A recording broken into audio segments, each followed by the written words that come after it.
இன்னொருவர் வேகமாக குற்றம் சாட்ட, ஆமா, போட்டி ஒரு முடிவுக்கு வராமல் நின்று போனதுக்கப்புறம் நீங்கள் எப்படி ஹரிஷை வின்னரை அறிவிச்சிங்க என்று ஆளாளுக்கு சத்யனை கேள்வி கேட்டனர். அவர்கள் எல்லோரையும் ஆழமாக ஒரு பார்வை பார்த்த சத்யன், நீங்கள் சொல்கிற எல்லாத்தையும் நான் அக்செப்ட் பண்ணிக்கிறேன், ஆனால் உங்கள் மனசாட்சியை தொட்டு சொல்லுங்கள். போட்டியை திடீர்னு நிறுத்துகிற சூழ்நிலை வந்தப்போ ஹரிஷோட கை தான் ஓங்கி இருந்துச்சு. அவன் கயல்விழியோட எல்லா தாக்குதலையும் திறமையாக சமாளிச்சிட்டு இருந்தான். பட் சடனாக என்ன நடந்துச்சுன்னு தெரியல, அவன் எதிராளியோட வாளை நோக்கி இழுக்கப்படுறான். அதோட கூர்முனை அவனோட உடம்பை குத்துறதுக்கு முன்னாடியே ஹரிஷோட உடம்புல இருந்து அதிகமான ரத்தம் வெளியேற ஆரம்பிச்சிருச்சு. அதுக்கான காரணம் என்னன்னு நீங்கள் யாராவது யோசிச்சிங்களா? கண்டிப்பாக உங்களுக்கு அது தெரிஞ்சிருக்கும்.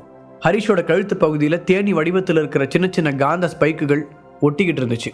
அந்த மாதிரியான ஸ்பைக்குகளை உற்பத்தி செய்கிற கம்பெனியோட ஓனர் யூனியனில் மெம்பராக இருக்கிற விஷயம் நம்ம எல்லாருக்குமே தெரியும். அப்போது இந்த மாதிரியான கேவலமான செயலை யார் செஞ்சுருப்பாங்கன்னு நான் சொல்லி நீங்கள் தெரிய வேண்டிய அவசியம் இல்லை. சத்யன் இப்போது பயமின்றி ரேணுபிரியாவை நேரடியாக குற்றம் சாட்டினான். நீங்கள் எதை பற்றி பேசுகிறீங்கன்னு எனக்கு புரியல சத்யன். முதல்ல இந்த மாதிரி ஆதாரமில்லாத குற்றச்சாட்டுகளை பரப்புறதை நிறுத்துங்க. நான் நல்லதுக்காக போராடுற ஒரு பெரிய அமைப்போட தலைவிங்கிறத மறந்துடாதீங்க. ரேணுபிரியா உறுதியாக அவனை மறுத்தாள். முதல்ல இந்த போட்டியில் உங்களோட கோமாளித்தனமான தலையீடுகள் இல்லாமல் இருந்திருந்தா இதெல்லாம் நடந்தே இருக்காது. இந்நேரம் போட்டி நல்லபடியாக முடிஞ்சிருக்கும். திடீர்னு யாரோ ஒரு மர்மமான ஆசாமி வந்து எங்களை இப்படி மிரட்டிட்டு போயிருக்கவும் மாட்டான். ஆக மொத்தத்தில் இங்கே நடந்த எல்லா குளறுபடிகளுக்கும் முக்கியமான காரணம் நீங்களும் ஹரிஷ் மேலே நீங்கள் காமிச்ச வெறுப்பும் தான். எனக்கு என்னமோ நீங்கள் அவன் மேலே காட்டின வெறுப்பை பார்த்தா அது அவனோட திறமை மேலே உங்களுக்கு இருக்கிற பொறாமையோட வெளிப்பாடுன்னு தான் எனக்கு தோணுது. எப்படி இருந்தாலும் நான் முன்னாடியே சொன்ன மாதிரி யூனியனோட மெம்பர்ஸ்க்கு இனிமேல் எங்களோட ஹீலிங் ஆர்ட்ஸ் காலேஜில் இடம் இல்லை. ஸோ நீங்கள் உடனே எங்கள் காலேஜை விட்டு வெளியே போங்க.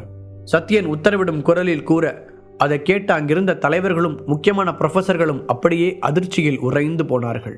அந்த போட்டியில் வெற்றி பெற்றது ஹரிஷ் தான் என்று சத்யன் அறிவிக்க ரேணுபிரியாவிற்கும் இன்னும் சிலருக்கும் அந்த முடிவில் சிறிதும் விருப்பமில்லாமல் போனது. ரேணுகா தனது முடிவை கூற முயற்சி செய்ய சத்யன் அவள்தான் எல்லா பிரச்சனைகளுக்கும் காரணம் என்று சொல்லி அவளை வெளியே செல்ல சொல்ல அங்கிருந்த எல்லோரும் அதிர்ச்சி அடைந்தனர். அதற்குள் அந்த சூழ்நிலையை மாற்ற நினைத்த நதியா, ஹரிஷோட திறமையை பார்க்கும்போது எங்கள் எல்லாருக்கும் ரொம்ப ஆச்சரியமாக இருக்குது.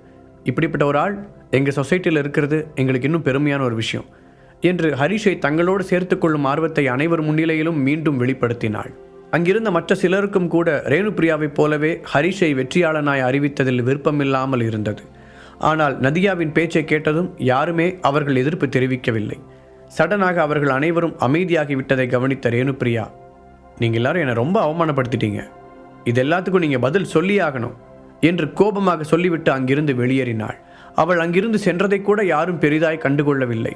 பிறகு மீண்டும் இங்கே இருக்கிற யாருக்கெல்லாம் புதுசாக வந்த ஹரிஷோட மென்டர் பற்றி தெரியும்னு எங்களுக்கு தெரியல, எங்களுக்குமே அவரை பற்றி சரியாக எதுவும் தெரியல, ஆனால் ஹரிஷை எங்களோட சேர்த்துக்கிறதுக்கு நாங்கள் தயாராக இருக்கோம், இதுக்கப்புறம் முடிவு ஹரிஷ் தான் என்று தெள்ள தெளிவாக விருப்பத்தை அந்த இடத்தில் மீண்டும் ஒருமுறை பதிவு செய்தாள் நதியா. பிறகு விழா முடிவதற்கான நன்றியுரை கொடுக்கப்பட்டது. பின் ஒவ்வொரு ஹீலிங் கல்லூரியிலிருந்து வந்த மாணவர்களையும் அந்தந்த கல்லூரியைச் சேர்ந்த பொறுப்பாளர்கள் அழைத்து சென்று விட்டனர். சந்தனா, ஜீவா, அக்ஷரா, பூஜா, மோனிஷா இவர்களை தவிர வேறு யாரும் ஹரிஷை பற்றி யோசிக்க கூட இல்லை என்பதுதான் உண்மை. ஏனோ அவனுடைய நிலைமையை நினைத்து பார்த்த சந்தனாவிற்கு அதற்கு மேல் அங்கு இருக்க முடியவில்லை. அதனால் அங்கிருந்து கிளம்பியவள் நேராக வீட்டிற்கு வந்து சேர்ந்தாள். ஆனால் வீட்டிற்கு வந்த பிறகு கூட எதுவும் செய்ய தோன்றவில்லை. சோர்ந்து போய் சோஃபாவில் அமர்ந்தவளுக்கு கண்ணீர் மட்டும் நிற்காமல் வழிந்து கொண்டே இருந்தது.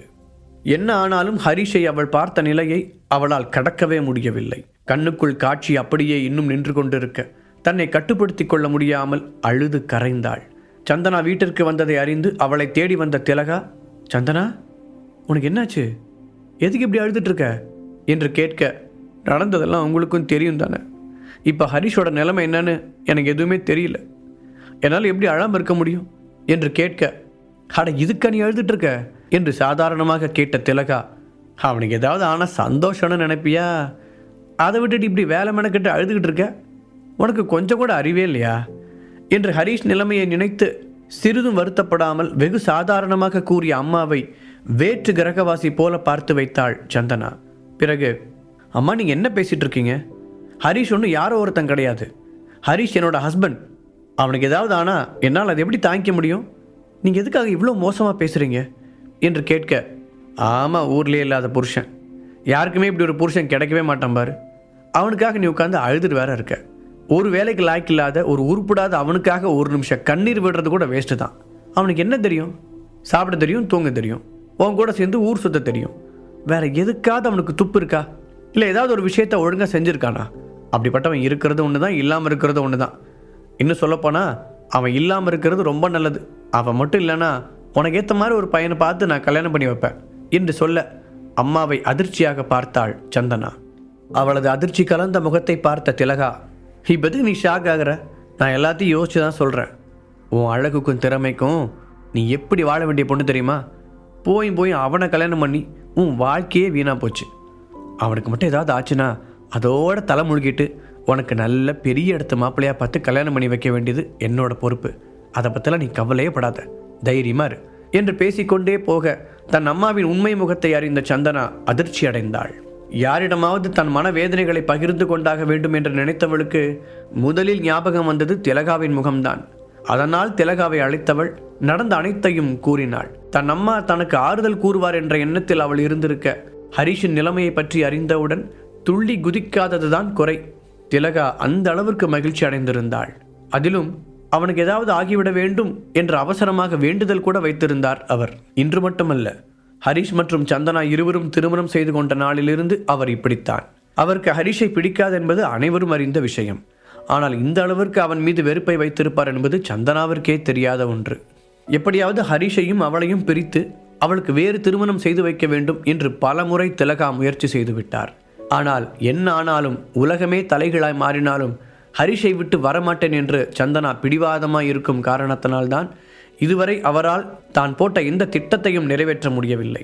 ஆனால் இப்போது ஹரிஷ் இந்த உலகத்தை விட்டு சென்று விட்டால் தான் நினைத்தது போல சந்தனாவின் வாழ்க்கையை மாற்றி அமைத்து விடலாம் என்று நினைக்கும் பொழுதே பூரித்து போனார் திலகா. அம்மா பேசுவதில் அதீத கோபம் வந்தாலும் இப்போது அவரை எதிர்த்து பேசி சண்டையிடும் நிலையில் சந்தனா இல்லை. அதனால் ஹரிஷுக்கு மட்டும் நீங்கள் சொல்கிற மாதிரி ஏதாவது ஆனா இன்னொரு கல்யாணத்தை பற்றிலாம் நான் யோசிக்க கூட மாட்டேன். காலம் முழுக்க அவரோட மனைவியாக இப்படியே இருந்துருவேன். என் வாழ்க்கையில் ஹரிஷை தவிர வேற யாருக்கும் இடம் இல்லை என்று அந்த நிலையில் கூட தன் மனதில் அவன் எந்த அளவிற்கு ஆழமாக பதிந்திருக்கிறான் என்பதை திலகாவிற்கு உணர்த்த விரும்பினாள். அதை கேட்டதும் அதிர்ச்சி அடைந்த திலகா, ஐயோ விட்டா மொத்தமாக மண்ணள்ளி போட்டுருவா போலையே என்று மனதிற்குள் பதறிவிட்டு, உனக்கு கொஞ்சம் கூட அறிவில்லையா? என்ன பேசிகிட்டு இருக்க நீ? உன் வயசு என்ன? நீ வாழ வேண்டிய வாழ்க்கை என்ன? கொஞ்சம் கூட யோசிக்காமல் நீ பாட்டுக்கு காலம் முழுக்க அவனை நினச்சிக்கிட்டே இருந்துருவேன்னு சொல்கிற? யோசிச்சு பேசு. உனக்குன்னு ஒரு லைஃப் இருக்குது. அது எப்படி சரியாக அமைச்சு கொடுக்கணும்னு அம்மாவுக்கு தெரியும். நீ எதுவும் பண்ணாமல் இருந்தாவே போதும். அவன் அப்படி என்ன பண்ணி தொலைச்சான்னு தெரியல, அவன் மேலே இந்த அளவுக்கு நீ கண்மூடித்தனமாக பாசம் வச்சுருக்க. இதெல்லாம் நல்லதுக்கே இல்லை என்று சொன்ன திலகா மீண்டும் அவளிடம் வந்து, அவனுக்கு மட்டும் ஏதாவது ஆச்சுன்னு எனக்கு தகவல் வந்துச்சு, அடுத்த நிமிஷமே உனக்கு இன்னொரு கல்யாணம் பண்ணுறதுக்கான ஏற்பாடெல்லாம் நான் பண்ண ஆரம்பிச்சிருவேன். என் முடிவில் எந்த மாற்றமும் கிடையாது. கண்டதை போட்டு யோசிச்சு குழப்பிக்காம தைரியமாரு, அவ்வளவுதான் என்னால் சொல்ல முடியும் என்று கொஞ்சம் கூட அவள் மனதில் இருக்கும் எண்ணத்திற்கும் அவள் வைத்திருக்கும் காதலுக்கும் மரியாதை கொடுக்காமல் பேசினார் திலகா. கண்களை உருட்டி அம்மாவை பார்த்த சந்தனாவிற்கு என்ன பேசி அவருக்கு தன் நிலையை புரிய வைப்பது என்று ஒன்றும் புரியவில்லை. அவள் அமைதியாகவே இருக்க, உங்கள் 2 பேருக்கும் கல்யாணம் ஆகி என்ன 50 வருஷம் ஆயிடுச்சா? இல்லை உனக்கு தான் குழந்தை ஏதாவது இருக்கா? எதுவுமே இல்லை. அப்படி இருக்கும்போது எதுக்காக அவனை நினச்சிக்கிட்டு இருக்கணும்னு நினைக்கிறேன்? அதெல்லாம் ஒன்றும் வேண்டாம். அவனுக்கு அப்புறம் ஒரு நல்ல பையனை பார்த்து கல்யாணம் பண்ணிக்கிட்டு குழந்தைங்களோட லைஃப்பில் செட்டில் ஆகிற வழியை பார் என்று நிறுத்தாமல் அடுத்தடுத்து பேசிக்கொண்டே போன திலகாவுக்கு எப்போது இன்னொரு மாப்பிள்ளை பார்த்து மகளுக்கு திருமணம் செய்து வைப்போம் என்ற ஆர்வம் அதிகமாகிக் கொண்டே இருந்தது. அதற்கு மேல் பேசி அந்த விவாதத்தை இன்னும் அதிகப்படுத்த விரும்பாத சந்தனா, போதுமா, எனக்கு ரொம்ப டயர்டாக இருக்குது, நீங்கள் ரொம்ப நேரமாக பேசிக்கிட்டு இருக்கீங்க, உங்கள் ரூமுக்கு போங்க, இதுக்கு மேலே இதை பற்றி பேச வேண்டாம் என்று அந்த பேச்சை அத்துடன் கத்தரித்து விட முயன்றாள். நான் மட்டுமா டயர்டாக இருக்கேன்? நீயும் தான் டயர்டாக இருக்க. நீயும் ரூமில் போய் தூங்கு. எவ்வளோ நேரம் இப்படியே உட்காந்து அவனை பற்றி யோசிச்சுட்டு இருப்ப? இதெல்லாம் தேவையில்லாத வேலை, போய் தூங்கு என்று அவளை அறைக்கு அனுப்ப பார்க்க சந்தனாவுக்கு அந்த சோஃபாவை விட்டு எழுந்து செல்ல மனமே இல்லை. ஒருவேளை ஹரிஷ் மீண்டும் வீட்டிற்கு திரும்பி வந்தால் அவன் இங்குதானே வருவான், அவனை பார்க்க வேண்டுமே என்று ஏதேதோ யோசித்தவள் அந்த இடத்திலேயே அமர்ந்திருக்க முடிவு செய்திருந்தாள். எப்படியும் இதை சொன்னால் அதற்கும் அம்மா ஏதாவது சொல்லி தன்னை கட்டாயப்படுத்துவார் என்று நினைத்தவளுக்கு தனது மனதில் இருக்கும் காரணத்தை சொல்லக்கூட தோன்றவில்லை. ஹரிஷ் நிலைமை அப்பட்டமாக தெரிந்தாலும் நிச்சயமாக அவனுக்கு எதுவும் ஆகாது. மீண்டும் தன்னை தேடி தன்னிடம் வந்து விடுவான், தன் பழைய ஹரிஷாக தன்னோடு இருப்பான் என்று தனக்குத்தானே ஏதேதோ சொல்லிக்கொண்டவள் ஆழமாக அதை மட்டுமே நம்பினாள். ஒரு நொடி கூட அவள் அம்மா கூறுவது போல் ஹரிஷுக்கு ஏதாவது ஆகிவிடும் என்ற எண்ணம் கூட அவளுக்கு வரவே இல்லை. அந்த அளவிற்கு தன் மனதை திடப்படுத்தி வைத்திருந்தாள். அவள் இந்த அளவிற்கு நம்பிக்கையுடன் இருப்பதற்கு ருத்ரவேந்தரும் இன்னொரு காரணம். அங்கிருந்த அனைவரும் ஹரிஷை பார்த்து அவன் பிழைக்க வாய்ப்பு கம்மி என்று நினைத்த பொழுது கூட அவனது காயங்கள் அனைத்தையும் சில நொடிகளிலேயே தன்னால் முடிந்தவரை சரி செய்து தன்னோடு அவனை அழைத்துச் சென்ற விதம் இன்னும் அவள் கண்முன் அப்படியே இருந்தது. நிச்சயம் அவர் அவனை சரி செய்து மீண்டும் தன்னிடம் அழைத்து வந்து விடுவார் என்று அதை வைத்துதான் நம்பிக்கொண்டிருக்கிறாள். அவள் வாயை திறந்து கூறவில்லை என்றாலும் கண்டிப்பாக ஹரிஷ் திரும்பி வருவான் என்பதற்காகத்தான் இங்கு காத்து கொண்டிருக்க முயற்சி செய்கிறாள் என்று புரிந்து கொண்ட திலகா, இங்கே பார் சந்தனா, நீ ஏற்கனவே ரொம்ப சோர்ந்து போயிருக்கிற, ஒழுங்கா ரூமுக்கு போ. அவன் திரும்ப வருவான்னு நம்பி இங்கேயே உட்காந்து அவனுக்காக வெயிட் பண்ணிட்டு இருக்காத. அதை விட பெரிய முட்டாள்தனம் வேற எதுவுமே இல்லை. அவனுக்கு ஏதாவது ஆச்சுன்னா எனக்கு கவலை இல்லை, ஆனால் அவனை பற்றி யோசிச்சு உனக்கு ஏதாவது ஆயிடுமோன்னு தான் எனக்கு பயமா இருக்கு. அதனால நான் சொல்றதை தயவு செஞ்சு கேளு. இதுக்கு மேல் அவனை பற்றி நினைக்க கூட செய்யாத என்று ஹரிஷ் பற்றிய எண்ணத்தை முழுவதுமாக ஆசிட் ஊற்றி அவள் மனதில் இருந்து நீக்க வேண்டும் என்ற முடிவிற்கே வந்துவிட்டார் திலகா. அதற்கு மேல் அம்மா பேசுவதை கேட்க முடியாமல் திரும்பி பார்த்து அவரை முறைத்த சந்தனா, போதுமா நிறுத்துங்க. நானும் போனா போகுதுன்னு பார்த்தா உங்க இஷ்டத்துக்கு பேசிட்டே போறீங்க. ஹரிஷ் உங்களுக்கு அப்படி என்ன பண்ணிட்டான்? அவன் என்ன உங்களோட பரம எதிரியா? அவன் செத்து போன கூட பரவாயில்லன்னு பேசுகிற அளவுக்கு அவன் உங்களுக்கு என்ன பண்ணான்? நான் ஒத்துக்கிறேன், நீங்கள் எதிர்பார்த்த மாதிரி அவங்ககிட்ட நிறைய பணம் இல்லை, அவங்ககிட்ட நிறைய ப்ராப்பர்ட்டிஸ் இல்லை, அவளை ஏன் அவங்ககிட்ட சரியான வேலை கூட இல்லை. ஆனால் இத்தனை வருஷத்தில் அவன் எப்போவாவது உங்களை மரியாதை குறைச்சலாம் நடத்தியிருக்கானா? இல்லை உங்ககிட்ட தேவையில்லாமல் ஏதாவது பேசியிருப்பானா? அவனோட சொந்த அம்மா மாதிரி தான் உங்களை பார்த்துக்கிறான். நம்ம 2 பேரையும் அவனால் எந்த அளவுக்கு நல்லா பார்த்துக்க முடியுமோ அந்த அளவுக்கு அவன் நல்லா தானே பார்த்துக்கிட்டு இருக்கான். அப்படிப்பட்டவனை பற்றி எப்படி உங்களால் இப்படிலாம் பேச முடியுது? சத்தியமாக உங்கள் மனசுக்குள்ளே அவன் மேலே இவ்வளோ வன்மை இருக்குன்னு நான் நினச்சி கூட பார்க்கல. அவனுக்கு ஏதாவது ஆச்சுன்னா நீங்கள் பெத்த பொண்ணு என்னோட வாழ்க்கையும் தான் இதில் இருக்குன்னு ஒரு நிமிஷம் கூட உங்களுக்கு தோணவே இல்லையா என்று தன் மனதில் இருக்கும் அனைத்து ஆதங்கத்தையும் வெளியில் கொட்டினாள் சந்தனா.